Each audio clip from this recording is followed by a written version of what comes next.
قرآن نے، بلکہ ایمان کے ساتھ وعاملوا الصالحات، ان الذین آمنوا وعاملوا الصالحات، جو لوگ ایمان لائے، بے شک جو ایمان لائے وہ لوگ اور اچھے کام کیے. تو ایمان اور اعمال صالحہ، ایمان اور اچھے کام، یہ دونوں چیزیں اسباب ہیں جنت میں داخل ہونے کی، جنت میں داخل ہونے کے. تو اکثر حضرات نے صرف ایمان کو کافی سمجھا کہ جس کے پاس ایمان ہے وہ جنت میں چلا جائے گا. ایسا نہیں، ایمان کے ساتھ اعمال صالحہ بھی چاہیے. یہ ضابطہ ہے، یہ قانون ہے قدرت کا بنایا ہوا. قرآن میں ہر جگہ ان الذین آمنوا وعملوا الصالحات، ان الذین آمنوا وعملوا الصالحات، وہ لوگ جو ایمان، بے شک وہ لوگ جو ایمان لائے اور نیک عمل کیے، بے شک وہ لوگ جو ایمان لائے اور اچھے کام کیے. تو یہاں ایمان کے ساتھ اعمال صالحہ کو لگایا ہے. اکثر و بیشتر مقامات پر آپ دیکھیں گے. تو ایمان کے ساتھ اعمال صالحہ کی طرف بھی ہمیں توجہ کرنی ہے. ایمان کے ساتھ تقویٰ کی بھی ہمیں ضرورت ہے دخول جنت کے لیے، جنت میں داخل ہونے کے لیے. اب اللہ تبارک و تعالیٰ جس پر فضل فرمائے بغیر اعمال صالحہ کے بھی، اگر اس کا خاتمہ بالخیر ہوا ہے، اگر اس کا خاتمہ ایمان پر ہوا ہے، تو اسے جنت کی نعمتوں کا حقدار بنا دے اور اسے دخول جنت کی سعادت عطا فرمائے. یہ الگ بات ہے. تو اللہ تبارک و تعالیٰ سے ہم دعا کرتے ہیں کہ ایمان کی دولت بھی ہمیں عطا فرمائے اور اس دولت پر ثابت قدم رکھے اور اس دولت کو دوام بخشے اور کمال بخشے. اور اللہ تبارک و تعالیٰ ہمیں اعمال صالحہ کی بھی توفیق عطا فرمائے. 5 وقتہ نمازیں بہت ضروری ہیں جنت میں داخل ہونے کے لیے. ہم نمازوں کی پابندی نہیں کر رہے ہیں. رمضان میں، رمضان مبارک آتا بھی ہے چلا جاتا بھی ہے، لیکن روزوں کی ہمیں توفیق نہیں ہوتی. کتنے لوگ ہیں جو زکوٰۃ نہیں ادا کرتے، کتنے لوگ ہیں جو حج کرنے کی استطاعت رکھتے ہیں، باوجود اس کے کئی سال گزر گئے، حج کی استطاعت کے باوجود حج نہیں کرتے. بدنگاہی کے مرض میں مبتلا ہیں، جھوٹ کے مرض میں مبتلا ہیں، حسد کے مرض میں مبتلا ہیں، کبر کے مرض میں مبتلا ہیں، بڑے بڑے گناہ کر رہے ہیں، ساری زندگی گناہوں میں گزر رہی ہے، نیکیاں بالکل مفقود ہیں، نابود ہیں ہماری زندگی سے. اللہ تبارک و تعالی ہمیں توفیق بخشے کہ ایمان کامل ہمیں عطا ہو اور اللہ تبارک و تعالی ہمیں نیک اعمال کی طرف توجہ دینے کی توفیق مرحمت فرمائے. جہنم سے بچنے کے لیے اور جنت میں داخل ہونے کے لیے ایک ہی معیار ہے، ایک ہی قابلیت ہے، ایمان اور عمل صالح. ایمان اور عمل صالح کے بغیر ہم جہنم کی آگ سے بچ نہیں سکتے. الا ماشاء اللہ، اللہ چاہے تو گناہگار کو بھی جس کا خاتمہ ایمان پر ہوا ہے جہنم کی آگ سے بچا لے، یہ الگ بات ہے. لیکن اکثر و بیشتر کے ساتھ اللہ تبارک و تعالیٰ کا یہی سلوک ہوگا کہ اللہ تبارک و تعالیٰ کے عذاب سے، جہنم کے مختلف عذابوں سے جو بچنے والے ہوں گے وہ ایمان اور عمل صالح رکھنے والے ہوں گے، اور جنت میں جانے والے جو ہوں گے وہ ایمان اور عمل صالح رکھنے والے ہوں گے.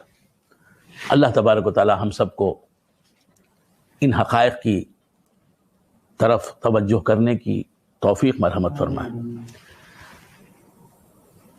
ایمان کیا ہے؟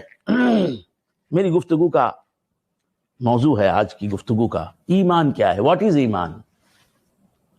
ایمان ینبدی انا، کمل میں کیا بولیں گے؟ ایمان ینبدی انا. ایمان کیا ہے؟ واٹ از ایمان؟ What is believe? ایمان کیا ہے؟ ایمان بھی ایک عمل صالح ہے. اور ہر عمل صالح سے افضل، اعلیٰ، اشرف عمل صالح ہے۔ نماز پڑھنا بھی عمل صالح ہے۔ عمل صالح کا معنی نیک کام، اور ہر نیک کام کو عبادت کہتے ہیں۔ ہر نیک کام جو اللہ کی رضا کے لیے کیا جائے وہ کیا ہے؟ عبادت ہے۔ تو ہر نیک کام سے افضل نیک کام، اعلیٰ نیک کام، ہر عبادت سے افضل اور اعلیٰ عبادت ایمان ہے۔ اور ایمان ایسی عبادت ہے جس پر بیس کرتی ہے ہر عبادت۔ اگر ایمان کہلانے والی عبادت ہی ہمیں نہ ملے، خدا نخواستہ، تو ہماری نماز عبادت نہیں ہوگی۔ جس آدمی کے دل میں ایمان نہیں ہوگا، وہ آدمی اگر عمر بھر نمازیں پڑھے، فقہی لحاظ سے بالکل درست نمازیں ہوں بھی، تو اس کی نمازیں ہی کہلانے کے قابل نہیں۔ اس کے روزے نہیں ہوں گے اللہ کی نظر میں، اس کی نمازیں نہیں ہوں گی اللہ کی نظر میں، اس کی زکوٰۃ نہیں ہوگی اللہ کی نظر میں، اس کا حج نہیں ہوگا اللہ کی نظر میں، رسول اللہ کی نظر میں عز وجل صلی اللہ علیہ وآلہ وآصحابہ وسلم۔ ایمان کے ساتھ اگر نماز پڑھے کوئی تو اس کی نماز ہے۔ ایمان کے ساتھ اگر کوئی روزہ رکھے تو اس کا روزہ ہے۔ ایمان کے ساتھ اگر کوئی زکوٰۃ دے تو اس کی زکوٰۃ ہے، عمل صالح ہے، عبادت ہے۔ ایمان کے ساتھ اگر کوئی حج کرے تو اس کا حج ہے، عبادت ہے، عمل صالح ہے۔ ایمان کے ساتھ تقوی شعاری کوئی اختیار کرے تو اس کا تقوی ہے عند اللہ، اللہ کی نظر میں، رسول اللہ کی نظر میں، دین کی نظر میں۔ تو ایمان ایسی عبادت ہے جو ہر عبادت کو عبادت بناتی ہے۔ جیسے بغیر وضو کے ایک آدمی ہے جسے حدث اصغر ہو گیا ہے۔ حدث اصغر کسے کہتے ہیں؟ وہ نجاست حکمیہ، وہ گندگی جس کے ہو جانے کے بعد آدمی کو نماز پڑھنے کے لیے،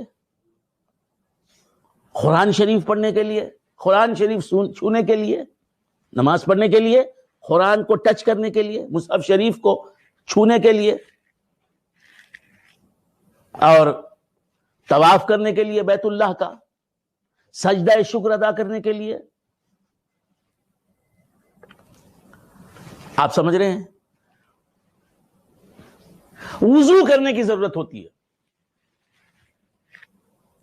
جسے حدث اصغر ہو جائے وہ بغیر وضو کے نماز نہیں پڑھ سکتا، بغیر وضو کے قرآن مجید کو چھو نہیں سکتا۔ لا یمسہ الا المطہرون، صرف پاک لوگ ہی قرآن کو چھو سکتے ہیں، یعنی جنہیں حدث اصغر نہ ہو، جو حدث اصغر کی حالت میں نہ ہو۔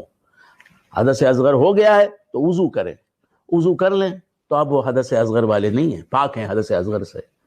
تو جو وضو کر چکے ہیں وہی لوگ قرآن کو چھو سکتے ہیں۔ لا یمسہ الا المطہرون۔ تو جو لوگ، اور اگر کوئی حدث اصغر سے پاک ہونا چاہتا ہے لیکن حدث اکبر اسے لاحق ہوا ہے، حدث اکبر کسے کہتے ہیں؟ وہ ناپاکی، وہ نجاست حکمیہ جو غسل کرنے سے دور ہوتی ہے، ادروائز دور نہیں ہوتی۔ تو کسی کو حدث اکبر لاحق ہے، اس پر غسل کرنا فرض ہے، اور وہ اگر صرف وضو کرے تو اس کا وضو اس قابل نہیں ہوگا کہ اس وضو سے وہ نماز پڑھ سکے، وہ قرآن کو چھو سکے، وہ طواف کعبہ کر سکے، وہ سجدہ شکر ادا کر سکے، سجدہ تلاوت کر سکے۔ آپ سمجھ رہے ہیں؟ تو عرض کر رہا تھا کہ جس طرح وضو کے بغیر نماز نہیں ہو سکتی، اگر کوئی بے وضو آدمی حدث اصغر والا دیکھیے میں نے فقہ کے کچھ مسائل بھی سنا دیے، آپ ان تمام باتوں کو یاد رکھیں، اللہ کے لیے اپنی جانوں پر رحم کریں، اللہ کے لیے اپنی جانوں پر رحم کریں۔ ہمیں کچھ بھی نہیں معلوم، حدث اصغر